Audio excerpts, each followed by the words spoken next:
1년 연애 끝에 결혼한 남편과 정말 남부럽지 않게 잘 살 거라고 생각했어요. 그런데 이렇게 익명의 힘을 빌어서 제 이야기를 하러 찾아오게 되었네요. 집안 문제다 보니 주변 사람들한테 털어놓기엔 조금 그렇고 혼자만 속을 썩고 있자니 너무나도 답답해서 다른 분들의 의견도 들어볼 겸 이렇게 큰맘 먹고 사연을 보내보게 되었습니다. 남편은 지인의 소개로 처음 만나게 되었어요.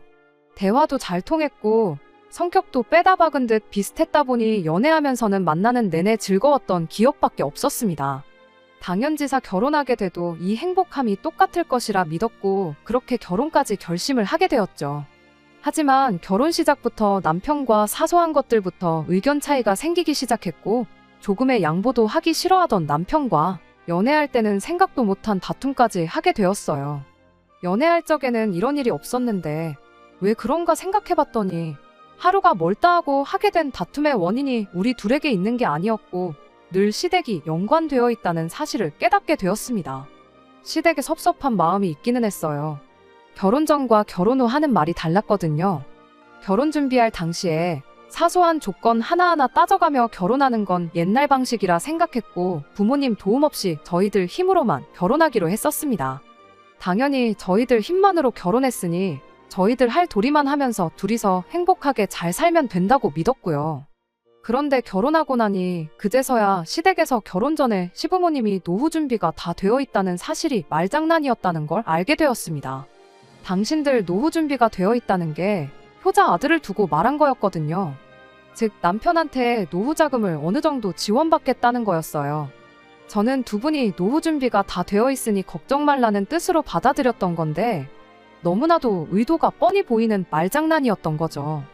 아무리 결혼할 사이라고 해도 제가 시부모님 재산이 어떻게 되는지 저금은 얼마나 있고 빚은 얼마나 있는지 그런 걸 꼬치꼬치 캐물을 수가 없다는 걸 알고 일부러 저랬다는 생각밖에 들지 않았습니다. 그렇다 보니 시댁에 좋은 마음이 들지 않았어요. 당연히 남편은 시댁을 불편해하는 저를 못마땅해 했었죠. 그런데 시부모님 재산 문제도 문제지만 그에 버금가는 사실들을 얼마 지나지 않아서 속속들이 알게 되었습니다. 정말 알면 알수록 놀라움의 연속이었어요.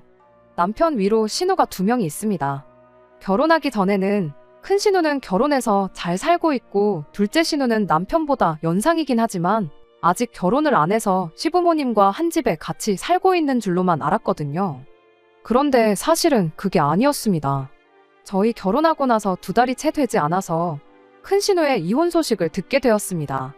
저희 결혼 준비할 때부터 결혼식 당일날까지 심해부는 코빼기도 보이지 않았는데 이미 그때부터 이혼 소송이 진행 중이었던 거예요. 저희 결혼식 때는 큰 신우 혼자 아이 2 데리고 왔었는데 심해부가 해외 일정이 어떻고 저떻고 하면서 엄청 바쁘다는 식으로 말을 했었는데 저희 결혼하고 나서 완전하게 이혼을 하게 되었던 거죠. 그런데 큰 신우의 이혼 소식보다 어이가 없는 건 시댁에 같이 살고 있는 둘째 신우의 이야기였습니다. 알고 보니 둘째 신우는 이미 진작에 이혼해서 시댁에 들러붙어 살고 있던 거였어요.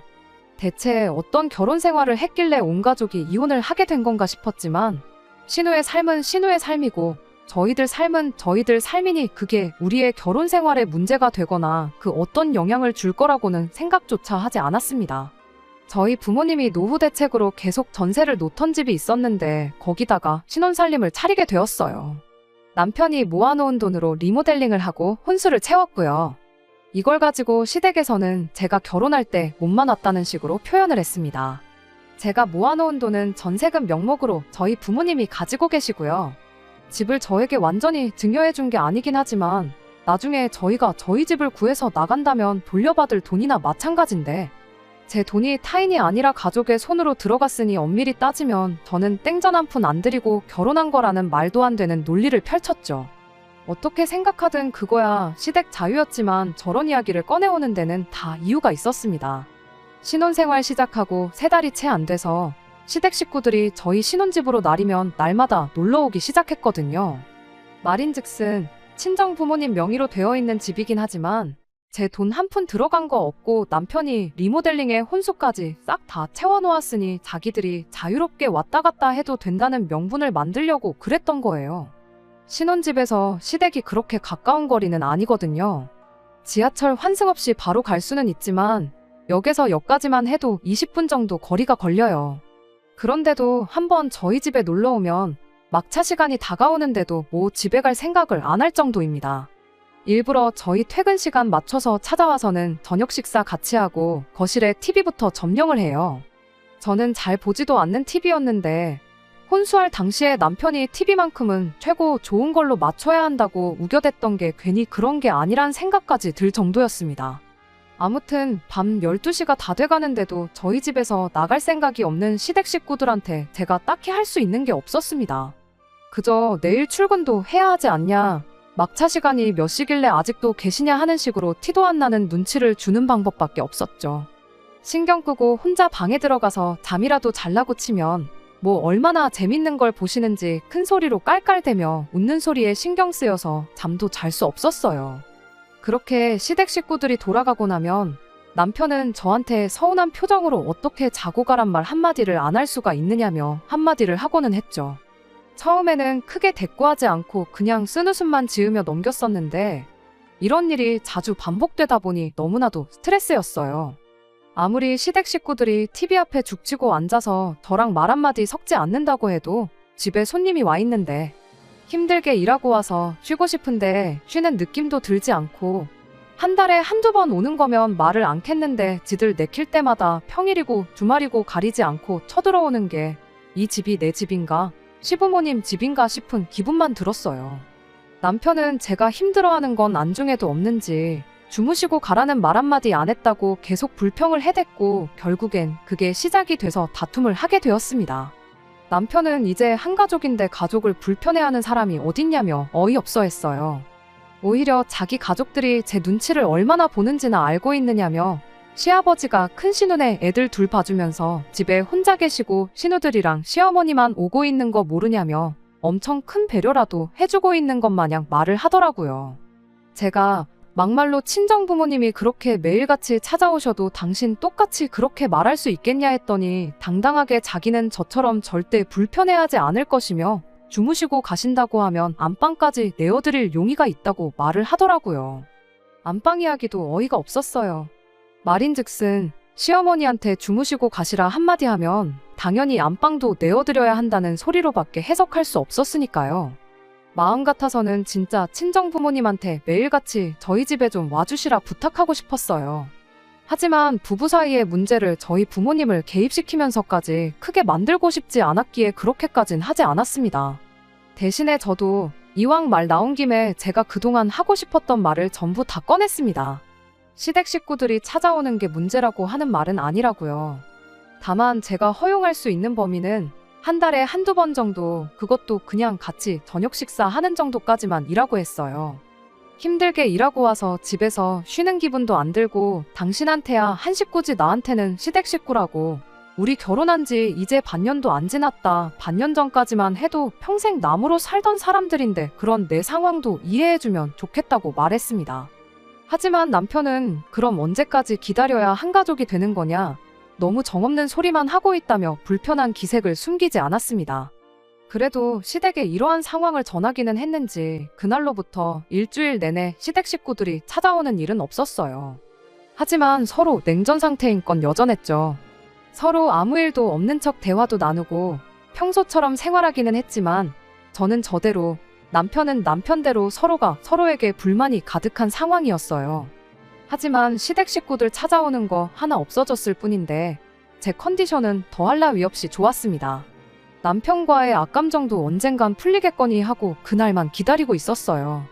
그런데 며칠이 지나서 남편이 저한테 웬일로 먼저 말을 걸어오더라고요. 하지만 전혀 좋은 이야기는 아니었습니다. 자기가 곰곰이 생각해봤는데 겨우 한 달에 한두 번 저녁 식사만 하고 가시라고 하는 건 너무 정이 없는 것 같다고 말을 꺼내더니 평일에 퇴근해서 지친 몸 쉬는 게 쉬는 것 같지가 않은 게 문제인 거면 주말 이틀 동안 와 계시는 건 아무런 문제가 없는 거 아니냐는 어이없는 이야기를 꺼내더라고요. 주말 이틀이라고 콕 집어서 말한 거 보면 시댁 식구들 작업 가게 해달라는 소리나 마찬가지였고요. 주말 되면 우리는 밖에 놀러 나가 있으면 되는 거 아니냐, 그럼 피차 서로 불편할 것도 없는 게 아니냐고 하는데 어이가 없었습니다.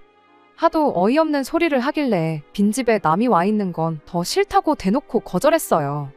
그리고 그렇게까지 당신 가족들이 우리 집에 와서 지내야 하는 이유가 대체 뭐냐고 대놓고 물어봤어요. 대체 어떤 이유 때문에 내 집을 강제로 빈집을 만들어가면서까지 당신 가족들을 신혼집에 들이는 이유가 뭐냐고요. 남편은 그 와중에 또 한 식구 타령을 하면서 자기 가족들을 남이라고 지칭한 걸 서운하다고 따지고 들더라고요. 말 돌리지 말고 묻는 말에나 대답하라고 단호하게 한마디 해버렸죠. 그리고 그제서야 남편이 시댁 식구들이 처한 상황이 딱하다며 진짜 이유를 말해주더군요. 작은 누나 이혼하고 시부모님이랑 셋이 살 적에는 문제가 없었는데 큰 누나 이혼하고 나서 애 둘까지 데리고 오니 안 그래도 시댁이 집도 비좁은데 전쟁통이 따로 없게 되었다고요. 그 와중에 얼마 전 시댁 윗집에 새로 젊은 부부가 이사를 왔는데 그 집이 매일같이 잔치라도 여는 건지 층간소음도 엄청나게 내고 있는 상황이랍니다. 안 그래도 집도 비좁고 정신없는데 윗집에서는 시끄럽게 굴지 다들 힘들어해서 가족들끼리도 사이가 나빠지고 있는 상황이라고요. 12평 빌라에 5식구 사는 것만 해도 말이 안 되지 않냐. 그에 비해 우리 집은 둘이서 사는데 32평이지 않느냐. 놀리고 있는 공간도 많은데 가족들 힘들게 고생하는 걸 두고 보느니 그냥 우리 집에서 시간이나 보내고 가라고 하면 서로 좋은 거 아니냐고. 뻔뻔하게도 제가 전에 했던 말을 그대로 인용해서 장인 장모님이 똑같은 일로 고생을 하고 있다고 하면 너는 그 불편한 삶을 감수하라고 말할 수 있느냐고 하면서 따지고 들면서 저보고 너라면 어떻게 하겠냐고 더 좋은 방법이 있으면 말해보라고 하는 겁니다. 그러니까 지금 자기 가족들이 불편한 건 싫으니 나보고 불편함을 감내하라고 하는 소리냐고 따져 물었어요. 층간소음이야 경찰을 부르던 해서 이웃끼리 해결하면 될 일이고 식구가 갑자기 늘어서 집이 비좁아졌으면 큰 신우랑 신우가 나가 살면 되는 거 아니겠냐고 했죠. 애도 아니고 다 큰 어른인데 이혼했다고 부모님하고 꼭 같이 살아야 하는 건 아니지 않냐고요. 결혼했을 때 전업주부로 살았다고 해서 이혼하고도 전업주부로 살아야 되는 건 아니지 않느냐고. 어차피 먹고 살려면 돈이 필요할 텐데 이참에 신우들도 직장 좀 구해서 사랑구실 하게 만들면 되는 거 아니냐고 했더니 남편은 트집 잡을 게 없었는지 지 누나들 사랑구실 못하고 있다는 말을 트집 잡으며 누나들이 이혼당했다고 무시하는 거냐 성질을 부리네요. 그래서 저도 특단의 조치를 내렸어요. 고작 그런 이유로 당신 가족들이 우리 집에서 시간을 보내고 잠만 집에 가서 자게 하는 거라면 더더욱이 그렇게 하게 해줄 이유가 없는 것 같다고요. 한 달에 2-3번도 이젠 싫다고. 앞으로 시댁 식구들이 우리 집 와서 시간을 보내거나 한다면 당장 이 집은 부모님께 반납하겠다고요. 당신이 이 집 리모델링 해준 비용은 친정 부모님한테 그대로 쳐서 돌려주라고 말하겠다. 혼수로 사온 거 중고로 정리한 뒤에 차액 나오는 것도 전부 계산해주겠다고 했죠.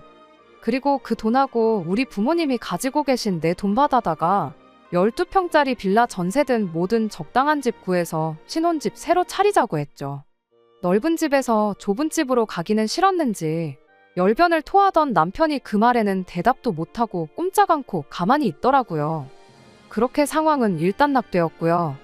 그렇게 한 달이 지난 상황인데 저도 워낙 강경하게 나가서 그런가 그 이후로는 진짜 시댁 식구들이 코빼기도 비추지 않고 있어요. 상황만 보면 전과 비교해서 더할 나위 없이 좋은 상황이지만 남편과는 아직도 냉전 중인 상황입니다. 사연 시작할 때 적었던 것처럼 남편과 제 문제로 부부싸움을 한 거라면 이렇게 제 이야기까지 적어보낼 일도 없었을 거예요. 그냥 남들처럼 평범하게 둘이서 행복하게 잘 살고 싶을 뿐인데 차라리 결혼 전에 이렇게 될 걸 미리 말이라도 해주지. 이런 상황 한마디도 안 해준 게 괜히 원망스럽기만 하네요. 남편도 저도 너무 극단적인 방법만 이야기하는 것 같아 혹시나 좋은 의견이 있을지 싶어 한번 사연 보내봤습니다. 매번 시댁 식구들 때문에 같은 문제로 마음 상하는 이 상황이 그냥 너무 힘들기만 하네요. 오랜만이네요. 제가 제 이야기를 사연으로까지 보내다 못해 이렇게 후기까지 보내게 되는 날이 올 줄은 생각도 못했습니다. 결론부터 말씀드리자면 결국 남편과는 이혼을 하게 되었습니다. 가족들 생각에 잠도 제대로 못 이룬다던 남편을 보니 내 남편으로 데리고 사는 것보다 가족들 품에 돌려주는 게 100배 1000배 낫겠다는 생각이 들었거든요.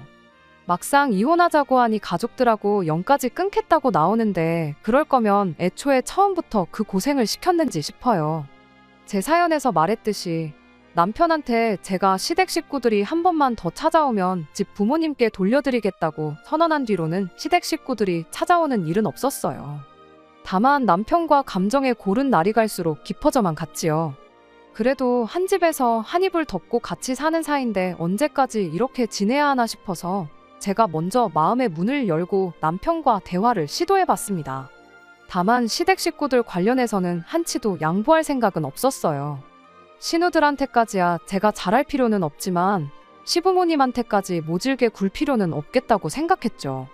그래서 남편한테 신우들은 물론 시조카들은 안 되지만 시부모님이 가끔 오셔서 같이 시간 보내고 쉬다 가시는 건 괜찮다고 먼저 말을 꺼냈습니다. 막차 시간까지는 아니더라도 저녁 식사하고 같이 드라마 한 편 정도는 볼 수 있다고요. 주말에는 집이 비어있을지라도 오시고 싶으면 오셔도 되고 이따금씩 같이 외식도 다니고 하자고 말을 꺼냈는데 제가 너무 한 번에 많은 걸 허락해 준 건지 남편이 혼자 확대 해석해서 신우들은 안 되지만 시부모님만큼은 내가 감내를 하겠다고 받아들였나 보더라고요. 그렇게 시부모님하고 몇 번 시간을 보내고 나서는 며칠 지나지 않아서 자기한테 좋은 생각이 있다면서 시부모님을 모시고 살자는 제안을 해왔습니다. 제가 무슨 소리냐고 따지기도 전에 제 말을 먼저 끊어버리고는 평생 모시고 살자는 소리가 아니니 걱정 말라고 하면서 신우들이 어느 정도 준비가 될 때까지만이라도 모시고 살면 어떻겠냐는 거예요. 준비는 무슨 준비냐고 물어봤더니 둘이 직장도 구하고 독립해서 나가 살 만큼 돈을 모으고 나서라고 하는데 뭐 독립한다는 게 고시원 같은데 방구해서 들어간다는 건 아닐 테고 전세든 월세든 보증금이 필요하게 될 테니 그 돈 모을 때까지만 시부모님을 모시고 살자고 하길래 가당치도 않은 소리 말라고 했죠. 그랬더니 그럼 이건 어떠냐면서 우리는 두 식구가 너무 넓은 집에 살아서 문제고 시댁은 5식구가 너무 비좁은 데 살아서 비롯된 문제가 아니겠냐면서 서로 집을 바꿔 살면 안 되겠냐고 하는 겁니다. 고작 한다는 소리가 시부모님 모시기 싫으면 집을 바꿔서 살자고 하니 어이가 없었어요. 일단 집이 넓어지면 신우들도 그렇고 시부모님도 불편할 게 없어질 테니 우리 집에 찾아오는 일도 없어질 것 아니겠냐고 자기도 갑자기 생각난 건데 이거야말로 모두가 행복해지는 시나리오 아니겠냐고 혼자서 좋아하더라고요. 남편이 말하는 모두가 행복해지는 시나리오에는 제가 들어가 있지 않다는 게 문제라면 문제였죠. 그리고 그 사실을 깨닫게 되니 제가 아둥바둥 남편을 회유해가며 스트레스 받을 이유가 하등 없다는 사실도 같이 깨닫게 되었어요. 애초에 가족들을 놓지 못하는 사람인데 이걸 거절한다고 해도 다음번엔 또 어떤 신박한 이유를 가져다 대면서 가족들을 위해 내 인생을 희생하라고 하겠구나 하는 생각밖에 안 들었어요. 그래서 이혼 이야기를 꺼냈습니다. 남편이 정색을 하더니 장난하지 말라고 하길래 진심으로 하는 소리니까 잘 생각해 보라고 했어요. 나는 당신 가족들을 위해 내 삶을 희생할 생각이 추호도 없는데 당신은 며느리라면 당연히 이 정도 희생은 감수하는 거라 생각하고 있지 않냐고 그럴 바에 빨리 헤어지고 각자 제 갈 길 가는 것보다 좋은 방법이 없겠다고 한마디 했습니다. 당장 그날에는 남편이 너가 그런 사람인 줄 몰랐다며 실망이라고 오히려 화를 내왔어요. 시간이 지나면 이혼하자는 말을 제가 철회라도 할 줄 알았나 봐요. 저는 시간이 나는 대로 곧장 서류부터 준비해왔어요. 서류를 건네주니 남편이 그제서야 제가 진심인 걸 눈치챈 건지 곰곰이 생각해보니 자기가 잘못했던 것 같다며 시댁 식구들 앞으로 절대 신경 쓰지 않고 살 테니 이혼만큼은 하지 말자고 비굴하게 나오더라고요. 나중에 가서는 아예 시댁 식구들을 안 보고 살겠다는 소리를 하더라고요. 퍽이나 차라리 걔가 똥을 끊지. 내가 볼 때 그건 불가능한 것 같으니까 더 시간 끌지 말고 깔끔하게 정리하자고 했습니다. 둘만 잘 살면 된다고 시작한 결혼 생활이었는데 애초에 처음부터 남편은 가족들에 대한 일도 속이고 저까지 자기 가족들을 챙기게 만들려고 결혼했던 건가 싶어요. 가능하다면 사기죄로 남편을 고소하고 싶었지만 상담해보니 의도만 가지고는 처벌이 안 된다고 하더라고요. 대신 귀책 사유 따지고 보면 위자료 소송은 할 수 있을 것 같다는 답변을 들었는데 결혼 기간 얼마 되지도 않는 거 위자료 청구해봐야 얼마 되지도 않겠다 싶어서 깔끔하게 합의 이혼했습니다. 합의 이혼 해주면 전에 말했던 것처럼 리모델링 하는데 들어간 돈도 그대로 돌려주고 혼수장만 하는데 들어간 돈도 제대로 계산해서 돌려주겠다고 했더니 복잡하고 머리 아프게 소송까지는 갈 필요는 없었어요. 얼마 전에 완전히 이혼 마무리 짓고 이렇게 후기를 보내게 되었네요. 웃긴 건 그렇게 가족들 챙기지 못해 안달이었던 남편을 시댁 식구들 그 누구도 챙겨주지 않는다는 거였어요. 12평 빌라에 5식구가 살고 있는데 거기에 남편까지 받아줄 여력은 없었나 봐요. 그나마 남편 회사의 독신자들을 위한 기숙사 같은 게 있어서 그 집에 회사 동료랑 룸메이트 형식으로 같이 살기로 했나 봐요. 그 기숙사가 얼마나 넓은지는 모르겠지만 아무쪼록 그 집에는 시댁 식구들 놀러 오라고 하지는 않았으면 좋겠네요. 그 집에서까지 쫓겨나게 되면 앞으로 평생을 외톨이로 혼자 살아야 할 테니까 말이죠. 끝까지 들어주셔서 감사합니다. 오늘의 사연은 여기까지입니다. 구독과 좋아요, 알람 설정 부탁드리고 더 좋은 사연으로 다시 찾아뵙겠습니다. 감사합니다.